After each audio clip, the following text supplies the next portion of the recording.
அன்பான நேயர்களே, பல அரிய நோய்களுக்கு எளிமையாக கிடைக்கக்கூடிய மூலிகைகளை கொண்டு அற்புதமான முறையில் மருத்துவத்தை பார்த்து வருகிறோம்.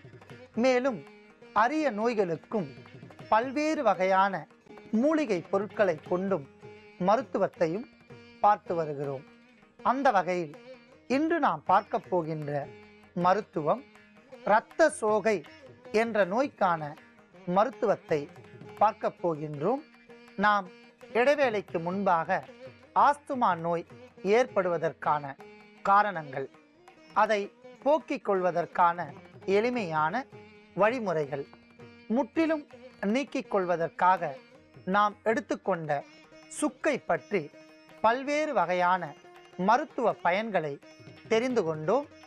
இப்பொழுது நாம் எடுத்துக்கொண்ட பொருட்களின் அளவுகளை பார்க்கலாம்.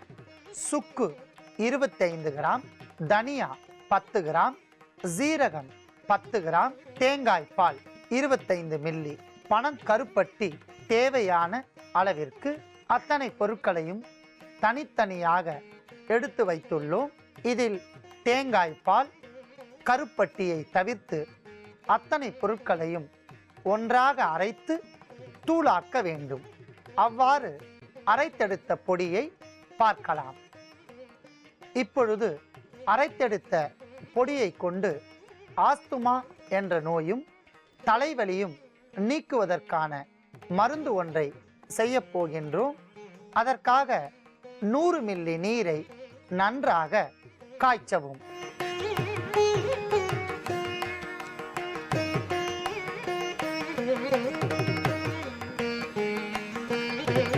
மிதமான சூட்டில் கொதித்து கொண்டிருக்கின்ற நீரில் நாம் அரைத்தெடுத்த பொடியை 1 தேக்கரண்டி சேர்க்க வேண்டும்.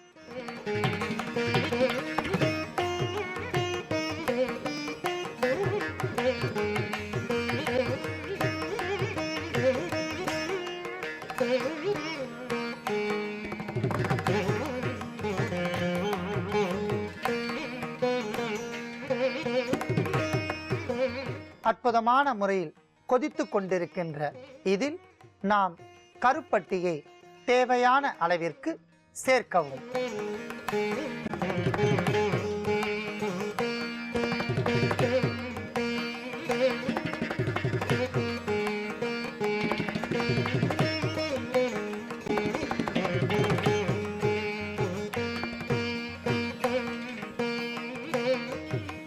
கொதிக்கின்ற நீரில் நாம் சேர்த்த அற்புதமான பொடி, கருப்பட்டி இவையெல்லாம் சேர்ந்து நன்றாக கொதித்து விட்டன.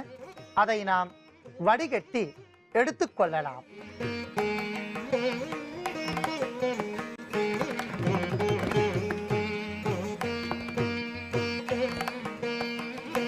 ஐந்து நல்லெண்ணெய் தேவையான அளவிற்கு, கடுகு தேவையான அளவிற்கு, சிறு வெங்காயம் நறுக்கி எடுத்தது தேவையான அளவிற்கு, தேங்காய் துருவல் தேவையான அளவிற்கு.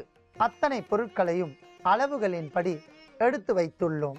முதலில் கருப்பு கொள்ளையும் வெள்ளை சோளத்தையும் நன்றாக ஊற வைத்து எடுக்க வேண்டும். அவ்வாறு ஊற வைத்து எடுத்துக்கொண்ட சோளத்தையும் கருப்பு கொள்ளையும் பார்க்கலாம். கருப்பு கொள்ளையும் வெள்ளை சோளத்தையும் நீரில் ஊற வைத்துள்ளோம்.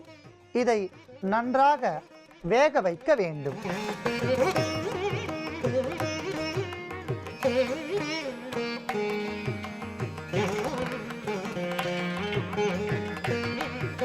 தேவையான அளவிற்கு உப்பு சேர்க்க வேண்டும்.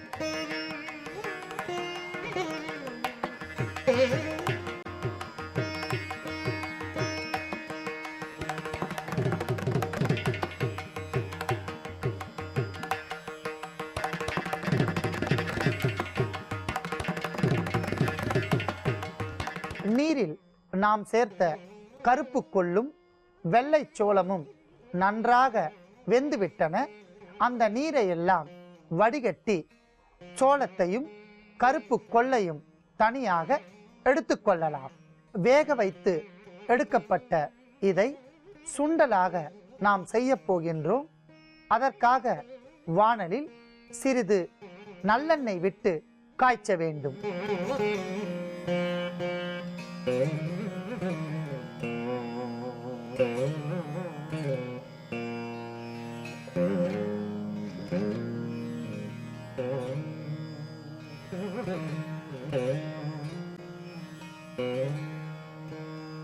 நன்றாக காய்ந்துவிட்ட நல்லெண்ணெயில் சிறிது கடுகு, கறிவேப்பிலை சேர்த்து பொரிக்க வேண்டும்.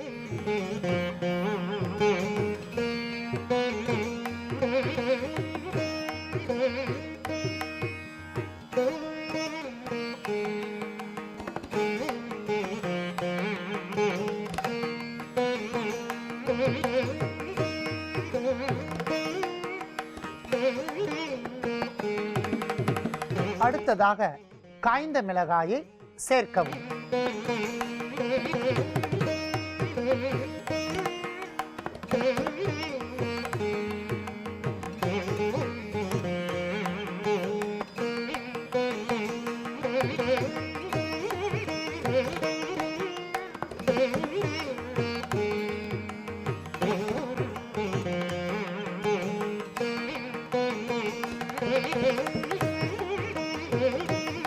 அடுத்ததாக சிறு சிறு துண்டுகளாக நறுக்கி எடுக்கப்பட்ட சிறு வெங்காயத்தை சேர்க்கவும்.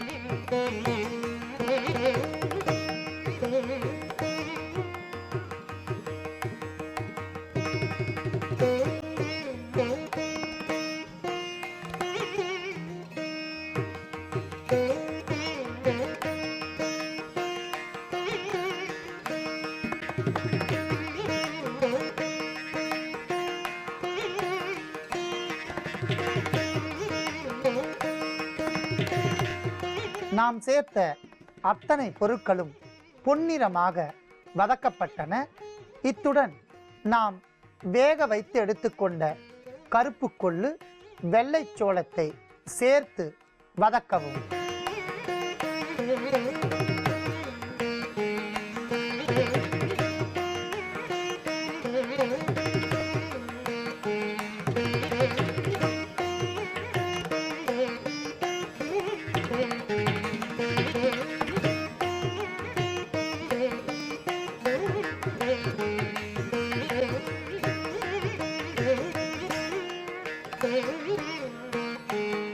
இத்துடன் சிறிது துருவி எடுத்த தேங்காய்ப்பூ, சிறிதளவு எலுமிச்சை சாறு சேர்க்கவும்.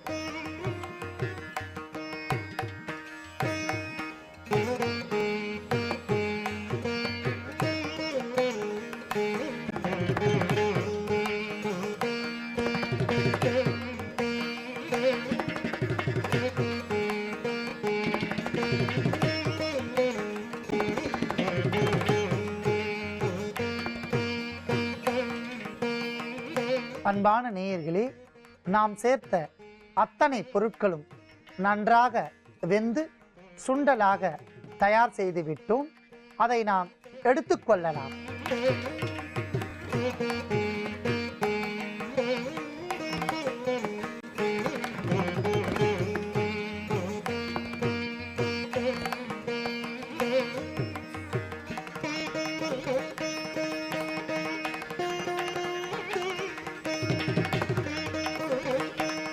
அதி அற்புதமான சுவையும் அதிகப்படியான மருத்துவ குணமும் நிரம்பிய இந்த இயற்கை தானியத்தால் செய்யப்பட்ட சுண்டலை உடல் பருமன் அதிகமாக இருப்பவர்கள் வாரத்திற்கு 2 முறை இதை செய்து சாப்பிட்டு வந்தால் படிப்படியாக உடல் எடை குறையும்.